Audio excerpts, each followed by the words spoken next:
और हमने 2 रोटी चाहिए जीने के लिए, ये कार और कोठियों को प्राप्ति की होड़ लगा के हमने अपने कर्म बिगाड़ दिए। परमात्मा कहते हैं जीने के लिए तो हमने 2 रोटी चाहिए, 2 रोटी। ये कार और कोठी की होड़ लगा के तो हमने अपना जीवन बर्बाद कर लिया, अपने कर्म फोड़ लिए। तो भाई और बहनों, वर्तमान में जिस कदर हम भक्ति कर रहे हैं, गुरु को प्रसन्न कर रहे हैं, हवन कर रहे हैं, इससे परमात्मा हमें वो 2 रोटी भी बहुत अच्छी देगा, बहुत अच्छी देगा परमात्मा। और समय पर गुरु जी कह रहे हैं बरसात होगी, बिना यूरिया बिना कीटनाशक के बढ़िया फसल होगी, ना कोई कीड़ा लगेगा, ना कोई फसल बर्बाद होगी। हमारी भक्ति के कारण परमात्मा ऐसा करेगा। इसलिए दास बार बार कहता है कि ये दास तो भाई जिस दिन गुरु जी आ जाएंगे और दास की ये सेवा समाप्त हो जाएगी वीडियो वाडियो की, उस दिन दास तो कहीं जाके गांव में और अपना हल्की सी झोपड़ी बना के और अपना शांति से भक्ति करेंगे, अपनी खेती बाड़ी करेंगे, जैसे भी होगी। अब भाई और बहनों, इस बात को सुनकर, इस वीडियो को देखकर जो मैंने पहले बनाया था, कुछ एक भगत भाई बहनों के शंका हो गई। उन्होंने कहा कि भगत जी आप तो गांव में चले जाओगे, अब जिनके जमीन नहीं है वो कैसे गांव में जाएंगे? तो जरूरी है कोई गांव में जाना? जब शहर में रह रहे हो तो शहर में रहो, क्या दिक्कत है? नेक नीति ईमानदारी से रहना, चाहे वो कहीं भी रहो। ये तो भक्तों के अपने अपने विचार हैं, कोई भीड़ में रहना चाहता है, कोई भीड़ में नहीं रहना चाहता। भाई जिसके गांव है, जिसके मकान है, वो अपने गांव में रहो, फिर बाद में फिर शहर में हमने क्या करना?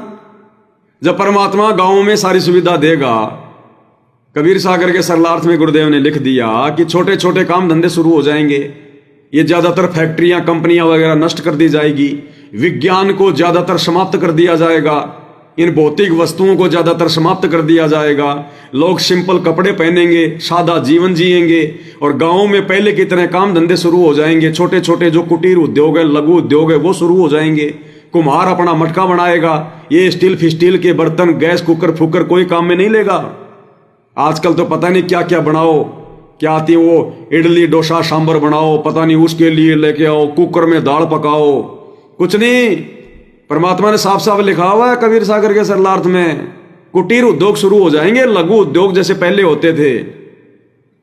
दर्जी गांव में ही सिंपल तरीके से वो कपड़े सिला करेगा, ये जींस फिंस पहनना सब छोड़ देंगे, टाइट कपड़े फालतू के, ये तड़कीले बड़कीले। कुम्हार अपने मटके बनाएगा, मटकों का पानी पिएंगे, ये फ्रिज विरिज की होड़ समाप्त हो जाएगी फालतू की। कुकर फुकर फलाना दिखना सब छोटे छोटे उद्योग धंधे। चप्पल जूते बनाने वाला चप्पल जूते बनाएगा। फिर कहां हमारे खर्चे होंगे फालतू के? ब्याह शादी बात छुचक लेना देना है, कोई पार्टी वार्टी करना, फालतू के खर्चे दिखावा सब बंद हो जाएंगे हमारे। और समय पे परमात्मा बरसात करेगा, बढ़िया मौसम होगा। और मान लो अगर कोई बेचारा अगर कोई कमजोर भी होगा तो प्यार प्रेम इतना हो जाएगा, अपने भगत भाई बहनों की मदद करने से पीछे फिर कौन हटेगा? जिसके खेत में अनाज नहीं होगा किसी कारण से, दूसरे भाई बहन 4 बोरी आके डाल जाएंगे, ले भगत जी जब तेरे हो जाए जब मुझे दे देना। ऐसा प्यार प्रेम होगा जो आज से 40 साल पहले था। आज से 40 साल पहले गांव में यही तो प्यार प्रेम था। तो भाई और बहनों, वो समय आएगा। इसलिए दास कह रहा कि फिर इस भागदौड़ की जिंदगी में नहीं जिएंगे, एकांत में जाके अपनी भक्ति करेंगे, ना भक्तों से ज्यादा मिलना जुलना होगा, क्योंकि परमात्मा ऐसी व्यवस्था करके जाएंगे, किसी को धक्के खाने की जरूरत नहीं पड़ेगी कहीं घूमने की, ना कोई आश्रम की व्यवस्था होगी। कोई एक आधा आश्रम समझ लो बड़ी मुश्किल से, जो परमात्मा एक सिस्टम सेट करके जाएंगे नाम वगैरह के लिए। और दूसरा भाई और बहनों, जैसे गुरुदेव बार बार सत्संग में कहते हैं कि इस दास ने प्रथम नाम और शतनाम को तो लगभग सार्वजनिक जो है कर दिया। यानी गुरुदेव ने प्रथम नाम को और शतनाम को तो अपने सत्संगों में सार्वजनिक ही कर दिया। लेकिन आने वाले समय में क्या करके जाएंगे परमात्मा? ये प्रथम नाम की शतनाम की दीक्षा ये सार्वजनिक मिला करेगी। ये टीवी चैनल वगैरह पे टाइम फिक्स हो जाएगा। जैसे पहले के समय में रेडियो थे और रेडियो में टाइम फिक्स होता था कि दिन में 1:30 बजे समाचार आते थे, फिर रात को 7:30 बजे आते थे। तो लोगों को पता होता था, उसी समय खाओ के खाना और अपना रेडियो ऑन कर लेते थे हमारे दादाजी, हमारे पिताजी। उस समय टीवी तो थे नहीं, तो टाइम उनका फिक्स होता था कि भैया इतने बजे रागनी आएगी और इतने बजे जो है ये समाचार आएंगे, तो उसी समय ऑन कर लिया करते थे। तो आने वाले समय में भाई और बहनों ज्यादातर टीवी चैनल भी समाप्त हो जाएंगे, बहुत ही सीमित रहेंगे और उन पे बकवाद नहीं चलेंगी, कोई राजनीति नहीं चलेगी, केवल गुरु जी के सत्संग चलेंगे, गुरु जी के प्रवचन चलेंगे। और ये प्रथम नाम और शतनाम ये सार्वजनिक दिए जाएंगे टीवी चैनल पर। कि जिन जिन आत्माओं को प्रथम नाम लेना है वो इतने बजे अपने टीवी को ऑन कर ले, ये प्रथम नाम दिया जाएगा।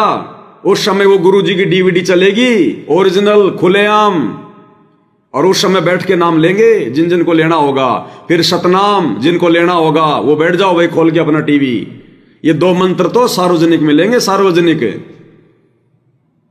और तीसरे मंत्र की परमात्मा कोई व्यवस्था करके जाएंगे अपने हिसाब से। तो बताओ फिर कहां भटकेंगे हम? गांव गांव में भगत होंगे क्योंकि सब भगवान की भक्ति करेंगे। बताओ फिर भक्तों को फिर आश्रम में इकट्ठा होने की जरूरत क्या है? अरे जब गांव में भगत हैं तो गांव में मिल बैठ के महीने में एक बार अपना साथ संगति कर लेंगे। अब उसी परमात्मा की चर्चा के लिए गांव से फिर जाओ कहीं आश्रम में, ये परमात्मा बखेड़ा करके नहीं जाएगा। इसलिए दास कह रहा कि भैया एकांत में अपनी भक्ति करेंगे, अंतिम समय अपने नानक जी की तरह अपने बिताएंगे।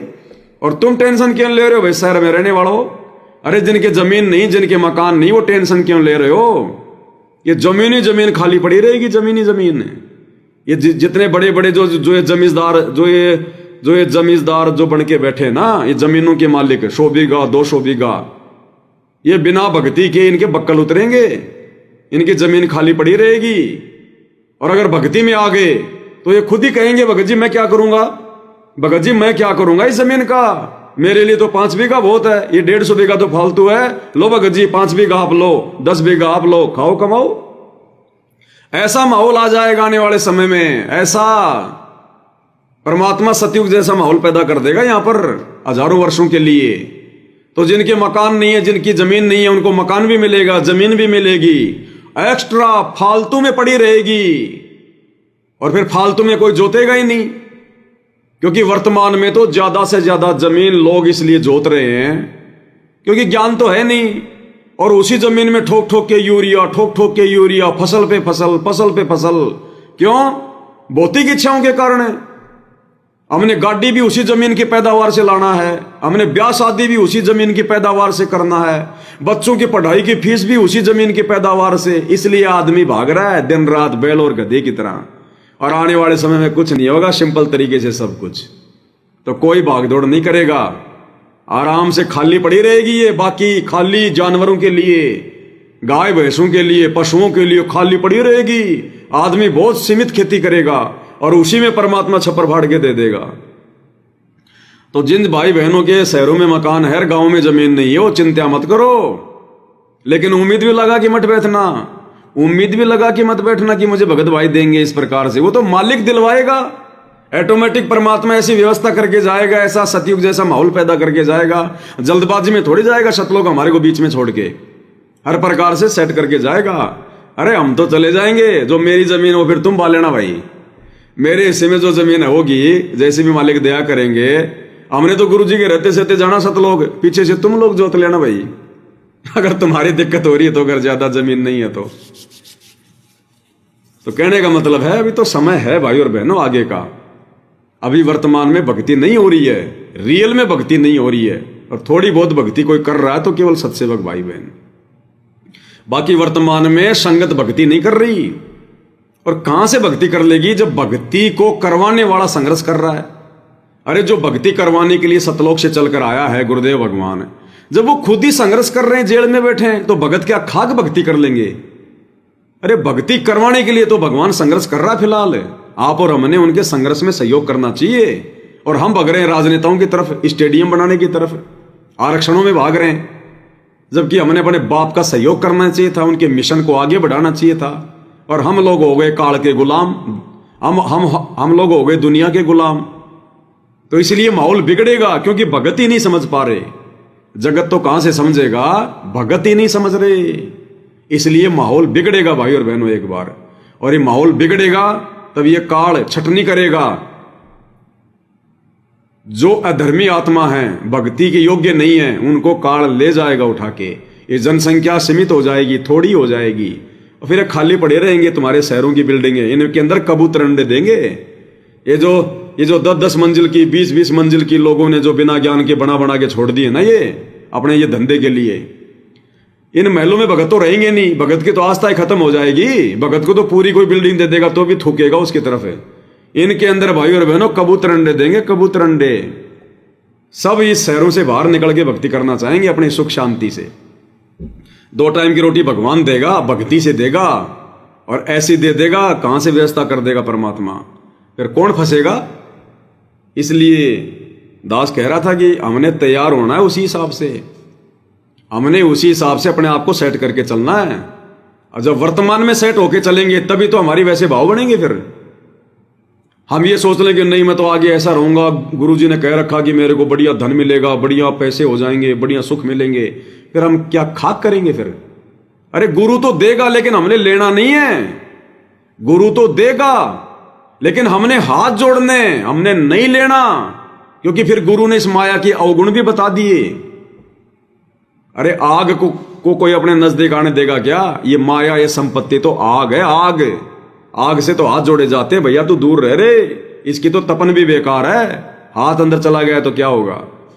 तो हाथ जोड़ेगा जो भगत होगा वो तो, कि गुरुजी नहीं, मालिक आपका तो विधान है, आप तो दोगे परमात्मा, लेकिन आपने मुझे जो ज्ञान दे दिया फिर मेरी भी तो कोई जिम्मेदारी बनती है कि सुख के माथे पत्थर पड़े जो नाम हृदय से जाए, और बलिहारी उस दुख के ऊपर जो पल पल नाम रटाए। फिर ये भी तो वाणी बोल रखी है भगवान ने, और फिर ये भी कह रखा भगवान ने कि साईं इतना दीजिए जिसमें कुटुंब समाओ, और हम भी भूखे ना रहे साधु ना भूखा जाए। बताओ फिर हम क्यों लेंगे? जो मूर्ख भगत होगा वो लेगा। तो भगवान तो देगा, वो देना भी हमारी वो परीक्षा होगी, वो देना भी हमारी वो परीक्षा होगी। जो है गुरुदेव के द्वारा आवश्यकता से ज्यादा धन देना भी आप और हमारी परीक्षा होगी।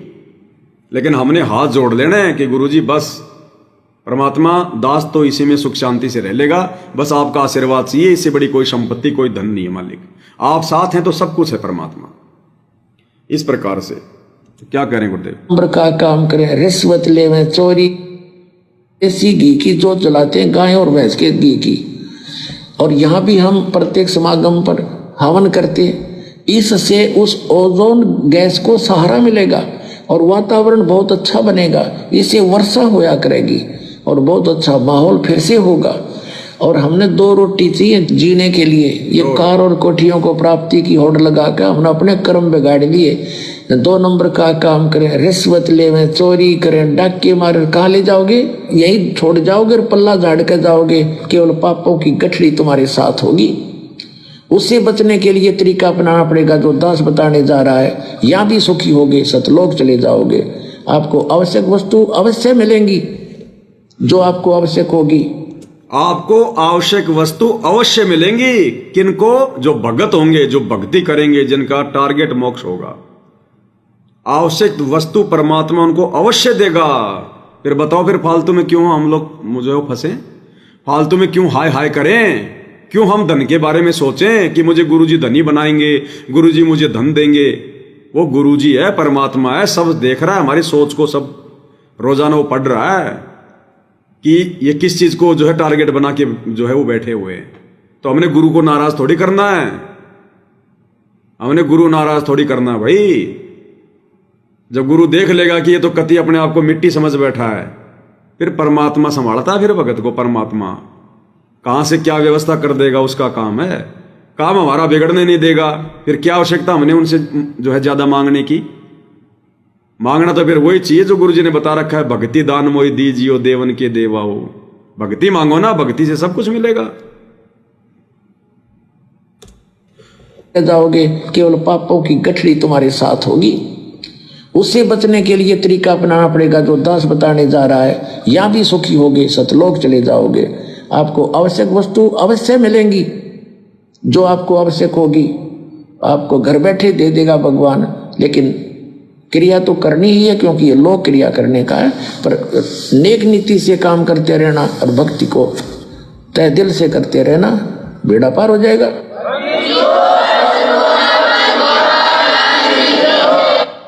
तो भगवान कह रहे हैं कि आवश्यक वस्तु आपको परमात्मा अवश्य देगा और घर बैठे देगा। और फिर मालिक कह रहे हैं देखो काम धंधा तो थोड़ा बहुत करना ही पड़ेगा, फॉर्मेलिटी के लिए। वर्तमान में तो जिम्मेदारियों के लिए कर रहे हैं फालतू में। उस समय जब हमारी भक्ति बढ़ेगी वो समय आएगा, हम केवल फॉर्मेलिटी के लिए करेंगे। खेत में जाकर अपना बीज डाल के आ जाएंगे, बस। अब उस फसल को परिपक्व करना फिर परमात्मा का काम है। फिर तो हमने काटने के लिए जाना है, उसको काटने के लिए। ये चिंता ही नहीं रहेगी कि फसल को कोई चुरा ले जाएगा, कोई जानवर खा जाएगा। हमारा रक्षक भगवान बन के बैठ जाएगा। हमारा ध्यान तो भक्ति में रहेगा कि काल हमें ना ठग ले। और ऐसी फसल हुआ करेगी, ऐसी जबरदस्त फसल, जहां आज 1 बीघा में 2 क्विंटल गेहूं हो रहे हैं, उस समय परमात्मा 10-10 क्विंटल दे देगा, 10-10 क्विंटल। और खर्चे हमारे होंगे नहीं, भौतिक इच्छाओं की हमारे अंदर कोई लालसा नहीं होगी, लोक दिखावा नहीं होगा। फिर काहे के पैसे चाहिए हमें?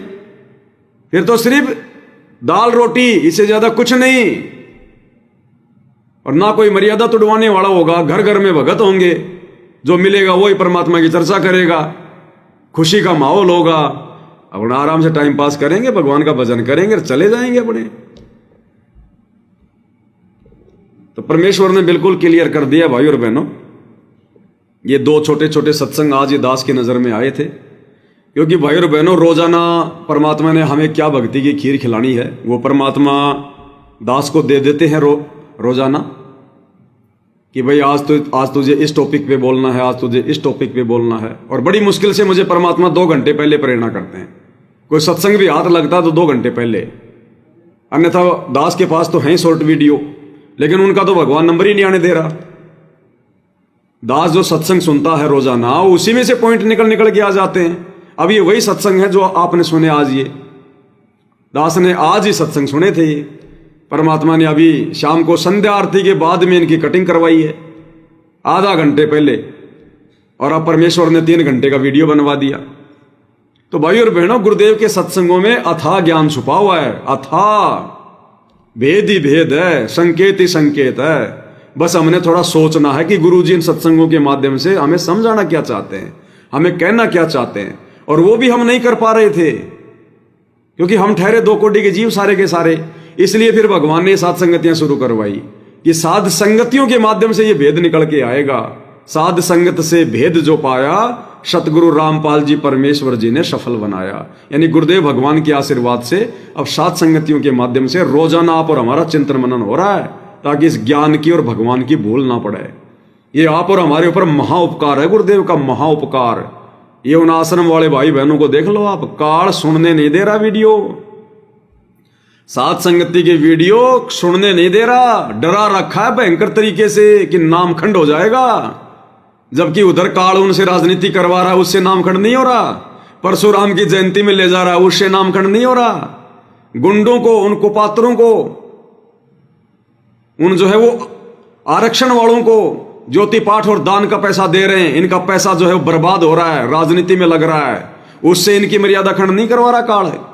बस पवन दास के अगर वीडियो देख लिए तो नामखंड हो जाएगा, डरा रखा भयंकर तरीके से। तो ये बहुत भयंकर काल का जाल है, इन आश्रम वालों को बांध रखा है काल ने। इसलिए आप और हमारा सौभाग्य, हमसे परमात्मा रोज घंटे 2 घंटे 3 घंटे की 7 संगति करवा रहे हैं। रोज हमारे अंदर वो भावना जो है वो बनी रहती है भक्ति की, गुरु जी के प्रति श्रद्धा बनी रहती है। हम लोग डगमग नहीं हो रहे, अन्यथा उधर जाके देखो मर्यादा में कोई है नहीं, वो भक्ति कर रहे हैं नहीं कर रहे हैं कुछ पता नहीं है, बस फॉर्मेलिटी के भगत बन के घूम रहे हैं। तो इसके लिए भी जितना हम गुरुदेव भगवान का धन्यवाद करें उतना कम है भाई और बहनों।